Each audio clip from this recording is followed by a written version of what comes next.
하나님 아버지, 오늘 제가 하나님의 말씀을 읽고 묵상할 때 필요한 영의 양식을 주시기 위해 성령님께서 이 시간에 함께해 주시길 간구합니다. 예수님 이름으로 기도합니다. 아멘. 오늘 우리에게 주시는 하나님의 말씀입니다. 너는 내가 추수한 것과 내가 짜낸 집을 바치기를 더디하지 말지며 내 처음 난 아들들을 내게 줄지며 내 소와 양도 그와 같이 하되 이래 동안 어미와 함께 있게 하다가 여드레 만에 내게 줄지니라. 사랑하는 성도 여러분, 평안하셨습니까? 오늘도 주님께서 주시는 말씀을 통하여 은혜로운 하루를 살아가시기 바랍니다.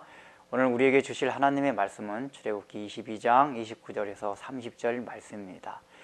오늘은 초태생에 대한 규례를 말씀하고 있습니다.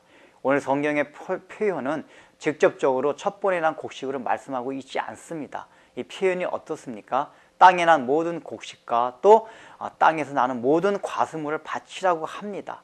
다만 이제 그 아이들만, 사람의 경우만 있어서 첫 아이를 바치라고 합니다. 또 짐승도 첫 새끼를 바치라고 합니다. 그러나 나중에 레위기에 또 민수기 신명기에 가보면은 이것이 곡물 중에서도 가장 첫 번에 나는 곡식단을 바치라고 하나님께서 말씀하십니다.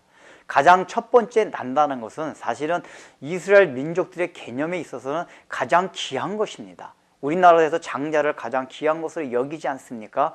마찬가지 이스라엘 민족들에게는 그런 관념이 더 강했습니다.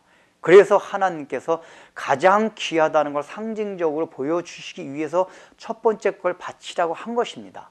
그렇다면은 그 가장 귀한 첫 번째 걸 왜 바치라고 하셨습니까? 하나님이 부족하신 분입니까?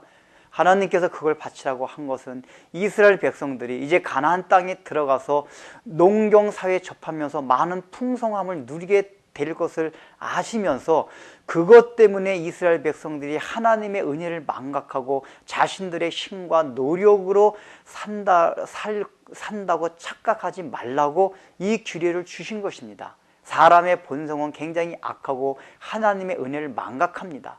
그래서 어떤 좋은 수확물을 얻고 풍성함을 얻게 되면은 하나님의 은혜를 생각하기보다는 굉장히 자기 능력이 있고 자기 수고와 자기가 노력을 해서 얻은 것으로 착각을 하게 되는 경우가 많이 있습니다.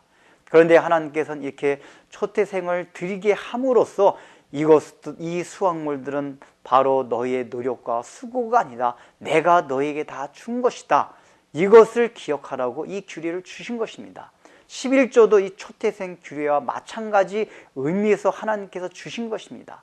우리가 한 달의 삶을 통해 가지고 잊어버리고 하나님의 은혜를 잊어버리고 있을 때 11절 드릴 때마다 맞다, 내가 한 달 동안 수고해서 얻은 이 모든 것들이 내가 수고하긴 했지만은 하나님께서 주신 은혜구나, 그러면서 감사하라는 것입니다. 그걸 통해서 복 받으려고 하는 그 의미가 아니라 감사하면서 드리라고, 그 하나님의 은혜를 기억하라고 11조 규례를 주신 것입니다. 또 한 가지는 이것을 통해서 하나님 앞에 드릴 때는 항상 귀한 것을 드리라고 하는 것입니다.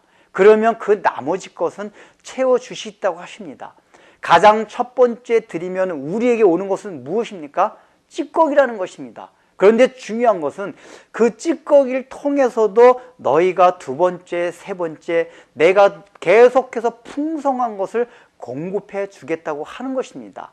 겉으로 드러나는 것은 당장 눈앞에 보이는 것은 찌꺼기같이 보일지 모르지만은 두 번째, 세 번째, 네 번째 계속해서 하나님께서는 첫 번째 것과 같은 가장 귀한 것들을 계속해서 공급해 주신다는 의미입니다. 우리가 드린 것은 한 번만 드렸습니다. 그런데 하나님께서는 이걸 통해서 말씀해 주시고자 하는 것이 너희에게 계속해서 가장 귀하고 좋은 것들을 공급해 주신다는 약속이 바로 초태생 규례 안에 들어있는 것입니다.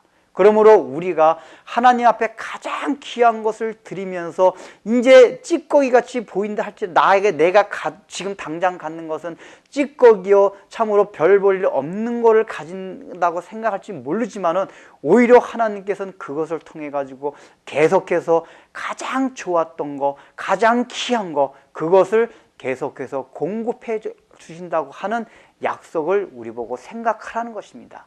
그 하나님을 신뢰하면서 가장 귀한 것을 항상 하나님 앞에 드리라고 하는 것입니다. 그것이 물질뿐입니까? 아닙니다. 우리의 삶 가운데서 우리의 마음, 우리의 삶 자체를 헌상하란 얘기입니다. 봉헌하란 얘기입니다. 우리가 주일마다 우리가 헌금을 합니다. 헌금할 때 가장 중요한 의미는 물질을 드리는 것이 아닙니다. 우리의 삶과 우리의 마음을 드리는 것입니다. 이 물질을 드리는 것을 통해서 하나님 아버지, 내가 6일 동안의 이제 삶은 이 물질을 하나님 앞에 드리시 하나님의 가장 귀한 것으로 내 삶을 드릴 수 있도록 은혜를 주옵소서. 이 마음을 가지고 주님 앞에 봉헌을 하라고 하는 것입니다.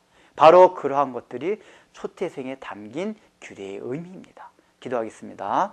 하나님 아버지, 우리는 하나님 앞에 은혜를 늘 받고 살아가면서도 그것을 망각하고 살 때가 얼마나 많이 있습니까? 내가 능력이 있고 내가 노력을 하고 수고를 해서 살아가는 것처럼 착각하고 살아가는 때가 너무 많이 있습니다.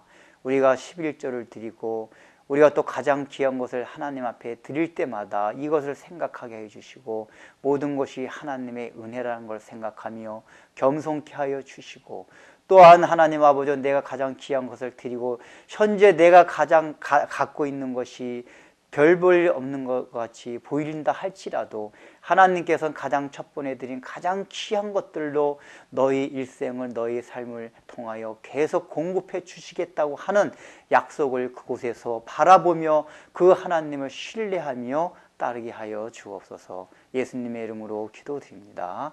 아멘.